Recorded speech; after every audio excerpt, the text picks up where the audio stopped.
La Solsona actual apareix una mica al voltant d'aquest edifici que tenim aquí, que és l'actual catedral. Per mi fer país és viatjar per tot arreu del nostre país, de Catalunya, i conèixer-ho de mà de la gent local, perquè són els que millor poden explicar la cultura, la gastronomia. Aquí tenim una font molt antiga. És una font que té més de 600 anys. I el que sí que està molt restaurat són els caps per embrollar l'aigua actualment. Col·laborem amb Fem País perquè és una molt bona plataforma per arribar a molts usuaris que potser d'una altra manera no et coneixerien. Aquesta capella on hem entrat és la capella de la patrona de Solsona. És la capella de la Mare de Déu del Claustre.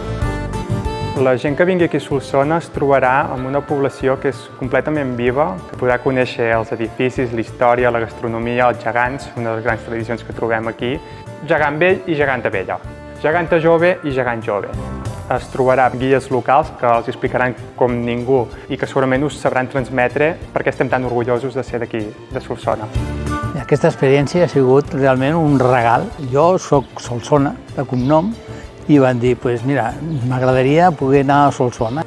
Nosaltres que som geganters de la colla de gegants de Cervelló, el que m'ha sorprès molt és la tradició gegantera que tenen aquí a Solsona. Ha sigut una experiència de veritat molt bona i molt agradable.